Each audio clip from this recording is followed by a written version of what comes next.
تقدم زید فقاتل وقتل ودخل الجنہ ثم اخذ الراية جعفر فقاتل وقتل ودخل الجنہ۔ پھر عبداللہ بن رواحہ ایک کونے میں 3 دن سے کچھ نہیں کھایا تھا، گوشت کی بوٹی نوچ رہے تھے کہ آواز پڑی جھنڈا گر گیا ہے عبداللہ، تو انہوں نے وہیں پھینکا۔ پہلے 2 درویش تھے، فقیر تھے، یہ بڑے مالدار تھے، پہلے 2 مہاجر تھے، یہ انصاری تھے، 4 بیویاں تھیں، باغات تھے، غلام تھے۔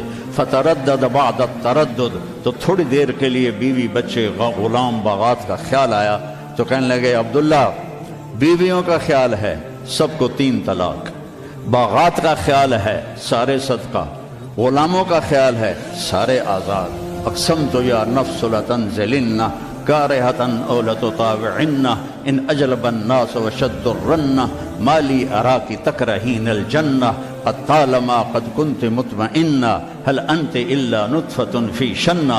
اے عبداللہ کافی زمانہ گزر گیا ہے زندگی گزارتے ہوئے، چل اپنے ساتھیوں کے ساتھ مل تو بھی، اور جھنڈا اٹھایا اور آگے بڑھے۔ اور آپ نے فرمایا، عبداللہ نے جھنڈا اٹھایا اور آگے بڑھے اور قتل ہوئے، اور پھر آپ خاموش ہو گئے تھوڑی دیر کے لیے۔ انصار کہنے لگے کہ ہمارے اوپر قیامت ٹوٹ پڑی کہ کیوں رک گئے۔ دونوں کی دفعہ تو فوراً فرمایا، اب کیوں رک گئے؟ پھر آپ نے کہا وَدَخَلَ الْجَنَّةَ۔ تو انصار نے عرض کی، یا رسول اللہ آپ رک کیوں گئے تھے؟ کہا وہ تھوڑا سا اس کے دل میں کھٹک آئی تھی، اس لیے جنت میں جانے میں تھوڑی دیر ہو گئی۔ اب جھنڈا گر گیا، ثابت ابن اکرم نے جھنڈا اٹھایا، کون لے گا یہ جھنڈا؟ انہوں نے کہا تو لے، تو بدری صحابی ہے، تو لے۔ کہا نہیں میرے بس کا نہیں ہے۔ کسی نے آواز دی خالد کو دو۔ خالد کی پہلی جنگ تھی، صلح حدیبیہ کے بعد ایمان لائے، اور ان کی پہلی جنگ تھی۔ وہ فرمانے لگے بھائی میں تو ابھی مسلمان ہوا ہوں، کسی اور کو جھنڈا دو۔ کہا نہیں، سب نے کہا بس خالد خالد۔ انہوں نے ایک ہاتھ میں جھنڈا لیا، جب یوں تلوار کو جب اٹھایا نا، تو میرے نبی نے فرمایا ثم صلی اللہ سیفا من سیوفہ، اب اللہ نے اپنے تلواروں میں سے ایک تلوار کو نیام سے باہر نکالا ہے، اور انہوں نے ساری رومیوں کی فتح کو شکست میں تبدیل کر دیا۔ 9 تلواریں ان کے ہاتھ سے ٹوٹیں لڑتے لڑتے، اور اتنا رعب چھا گیا کہ پورے روم میں دہشت پھیل گئی خالد ابن ولید کی۔ یہ لوگ میرے نبی نے تیار کیے تھے، ایک امت بنائی تھی، یہ میرے نبی کا عظیم ترین کارنامہ ہے، اور اولین اور آخرین کا سب ایک جذبہ تھا۔ حضرت عمر کی مجلس میں ابو سفیان، اکرمہ بن ابی جہل، حارث بن ہشام، سہیل ابن عمر بیٹھے ہوئے ہیں، تو حضرت بلال آ گئے، کہنے لگے آپ لوگ تھوڑا پیچھے ہو جاؤ۔ پھر حضرت عمار آئے، آپ نے کہا آپ لوگ تھوڑا پیچھے ہو جائے۔ پھر حضرت صہیب آئے، آپ نے کہا تم لوگ تھوڑا پیچھے ہو جاؤ۔ پھر حضرت مقداد آئے، آپ نے کہا تم لوگ تھوڑا پیچھے ہوتے ہوتے جوتیوں پہ جا بیٹھے، مہاجرین اولین کو آگے بٹھایا۔ تو یہ غصے سے باہر نکل آئے، اور ابو سفیان کہنے لگے دیکھتے ہو عمر نے ہمارے ساتھ کیا کیا ہے؟ تو سہیل ابن عمر کہنے لگے صحیح کیا ہے، وہ ہم سے پہلے ایمان لائے تو وہ آگے نکل گئے، ہم بعد میں ایمان لائے تو ہمیں تو پیچھے ہی رہنا ہے۔ تو کہنے لگے اگر آخرت میں پیچھے رہ گئے تو پھر کیا ہوگا؟ یہ فتح مکہ کے مسلمان ہیں، فتح مکہ کا پھر کیا ہوگا؟ تو سارے گھبرا کے حضرت عمر کے پاس آئے کہ ہم نے دیکھ لیا ہے جو تو نے کیا ہے ٹھیک کیا ہے، چلو ہم پیچھے رہ گئے ہیں، لیکن کوئی طریقہ بتاؤ کہ آگے نہیں بڑھ سکتے تو جنت میں ساتھ تو ہو جائے۔ تو انہوں نے فرمایا انہوں نے جہاد میں جان دی تھی، تم بھی جانے لگا دو تو تم بھی ان کے ساتھ ہو جاؤ گے۔ تو 400 قریشی سردار مکہ سے نکلے، 400، اور حارث ابن ہشام ابو جہل کے چھوٹے بھائی ہیں، اتنے ہر دل عزیز تھے۔ جب یہ نکلے تو سارا مکہ چھوڑنے باہر آیا، اور سب رو رہے تھے، بچے بچیاں مرد عورت۔ تو حارث ابن ہشام کھڑے ہو گئے، کہنے لگے یا اہل مکہ، اے اہل مکہ، اللہ کی ذات کی قسم مکے سے محبوب کوئی شہر نہیں، تم سے محبوب کوئی لوگ نہیں، لیکن ایک داعی نے آواز لگائی، اس پر ہمارے غلاموں نے لبیک کہا، آج وہ اتنا آگے جا چکے ہیں کہ اگر ہم یہ سارے مکے کے پہاڑ سونا بنا کے خرچ کر دیں تو ان کے ایک مٹھی جو کا اجر بھی نہیں پا سکتے۔ تم اپنی جانوں کا نذرانہ پیش کریں گے کہ آگے نہیں تو برابر تو ہو جائیں۔ تو یہ سارے سرداران تشریف لائے،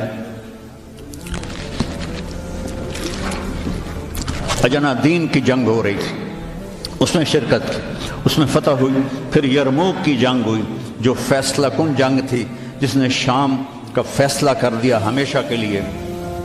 9 دن یہ جنگ چلتی رہی، کبھی ایسے کبھی ایسے، کبھی ایسے کبھی ایسے، اور ایک دن ایسا ہوا کہ مسلمان صحابہ دبتے دبتے دبتے عورتوں کے خیموں تک آ گئے، اتنے قدم اکھڑے کہ عورتوں کے خیموں تک آ گئے۔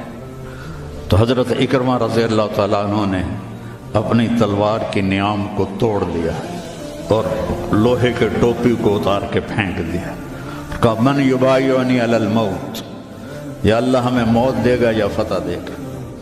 تو حضرت خالد بن ولید اور اکرمہ رشتہ دار ہیں، تو خالد بن ولید نے ان کا ایسے ہاتھ پکڑ لیا، نا نا نا نا نا نا، ابھی تمہاری ہمیں ضرورت ہے، یہ نہ کرنا یہ نہ کرنا۔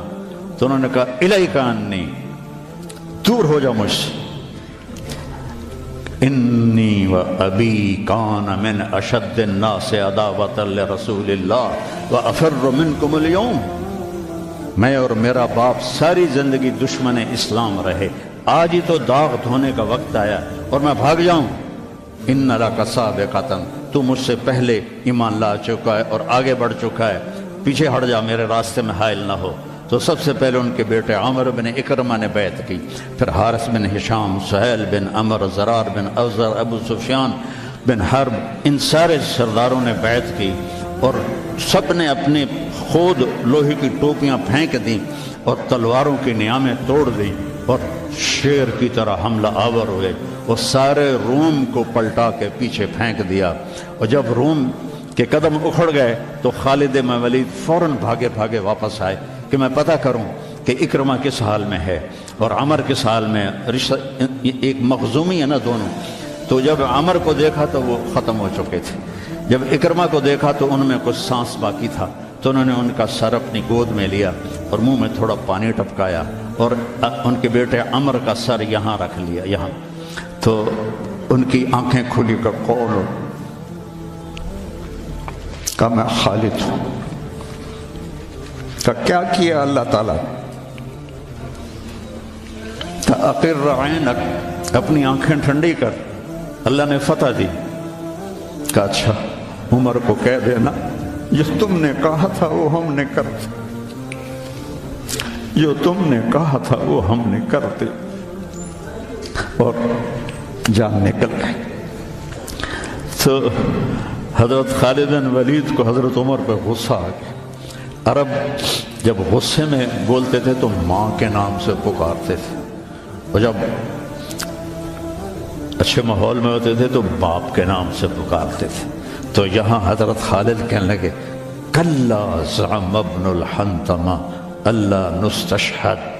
حنتمہ حضرت عمر کی ماں کا نام ہے، حنتمہ کا بیٹا اب یہ نہیں کہہ سکتا کہ سرداروں نے جان قربان نہیں کی۔ یہ میرے نبی کی محنت کا ثمرہ ہے، یہ مدارس اسی کا سلسلہ ہیں، یہ خانقاہیں اسی کا سلسلہ ہیں، یہ تبلیغ اسی کا سلسلہ ہے۔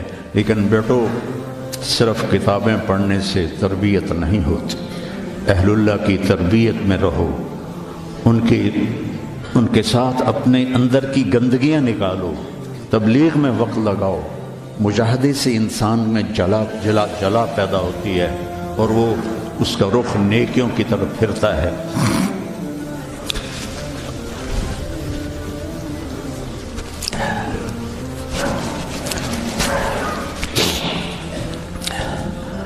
تو نیت کرتے ہو سارے؟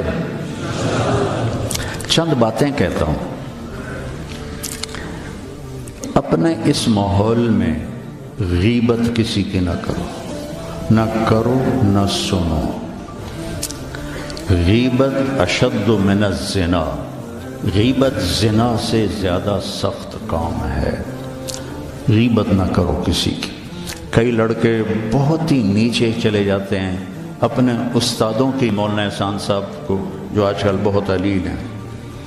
تو میں برآمدے میں کھڑا تھا، سردیوں کے دن تھے، تو مولانا عبد الرحمن صاحب رحمۃ اللہ علیہ میرے استاد تھے سب سے شفیق، وہ برآمدے میں ان کا بستر ہوتا تھا، مولانا احمد بٹلہ وہ، تو انہوں نے کروٹ بدلی اور کیا ہائے زور سے.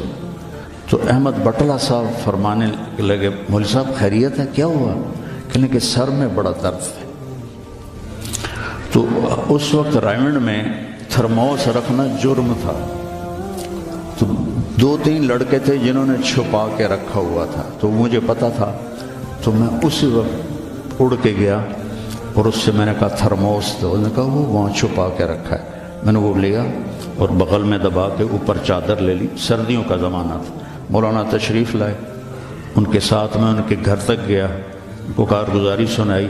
وہ اندر گئے، میں نے وہیں سے دیوار سے چھلانگ لگائی.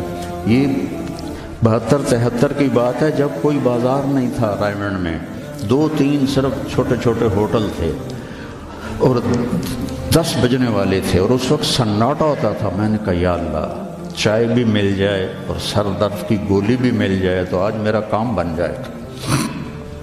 تو میں نے سارا دیکھا تو سب ہوٹل بند. ایک ہوٹل بند تھا لیکن تھوڑا سا کیواڑ کھلا ہوا تھا اور اندر سے روشنی آ رہی تھی. وہ انور نام کا ایک ساتھی تھا مرحوم، اس کا ہوٹل تھا. میں اندر گیا، میں نے کہا بھائی انور چائے چاہیے. کہا بھائی میں تو تھک گیا ہوں سارا دن، تو خود بنا لے. تو وہ سٹوو ہوتا تھا ہوا والا، وہ میں نے چائے بنائی، تھرموس میں ڈالی. میں نے کہا کوئی سر درد کی گولی ہے تیرے پاس؟ اب چائے کے پھوکھے پر پھوکھا، سر درد کی گولی کا کیا کام ہے؟ کہنا کہ وہ پھٹے پر دیکھو شاید کوئی پڑی ہو. تو میری تقدیر میرا ساتھ دے رہی تھی. میں نے دیکھا تو ایک ساری ڈان ہوتی تھی اس وقت، وہ سر درد کی گولی تھی جیسے آج کل پیناڈول ہے، وہ ساری ڈان پڑی تھی. میں نے کہا لے بھائی آج کام بن جائے. میں نے وہ لی اور دوڑ لگائی، اور جب مولانا چادر لے کے پڑھتے تو میں نے ایسے پاؤں دبائے. تو انہوں نے سر سے رضائی ہٹائی، مجھے دیکھا، کیا بات؟ میں نے کہا جی یہ چائے ہے، یہ گولی ہے، آپ کھا لیں، آپ کے سر میں درد. تو ان کے منہ سے کلمات نکلے،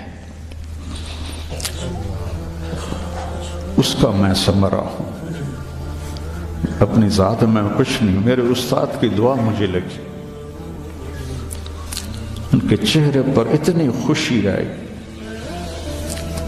وہ بڑبڑاتے ہوئے الفاظ مجھے سمجھ میں نہیں آ رہے تھے لیکن میرے لیے دعا فرما رہے تھے. تو ایسے موقع تلاش کیا کرو کہ آپ کو استاد کی خدمت کا موقع ملے تو ان کے منہ سے دعا نکلے اور آپ کے کام بن جائیں. تو سارے بچے اس کی نیت کرو، اپنی پڑھائی کے ساتھ انصاف کرو، آپس میں پیار محبت سے رہو. نیت کرتے نا سارے؟ اللہم لکل اور نکاح ہے، لو مفتی امجد کی بیٹی کا نکاح ہے بھائی. بسم اللہ الرحمن الرحیم. یا ایھا الناس انا خلقناکم من ذکر و انثی وجعلناکم شعوبا وقبائل لتعارفوا ان اکرمکم عند اللہ اتقاکم. وقال النبی صلی اللہ علیہ وسلم اعظم النکاح برکۃ ایسرہ معونہ. جی بیٹا اسامہ، عائشہ سید عائشہ بنت مفتی امجد کو مہر فاطمی کے وضع کے نکاح میں دیا، قبول ہے؟ قبول ہے. بڑے زور نال بولے.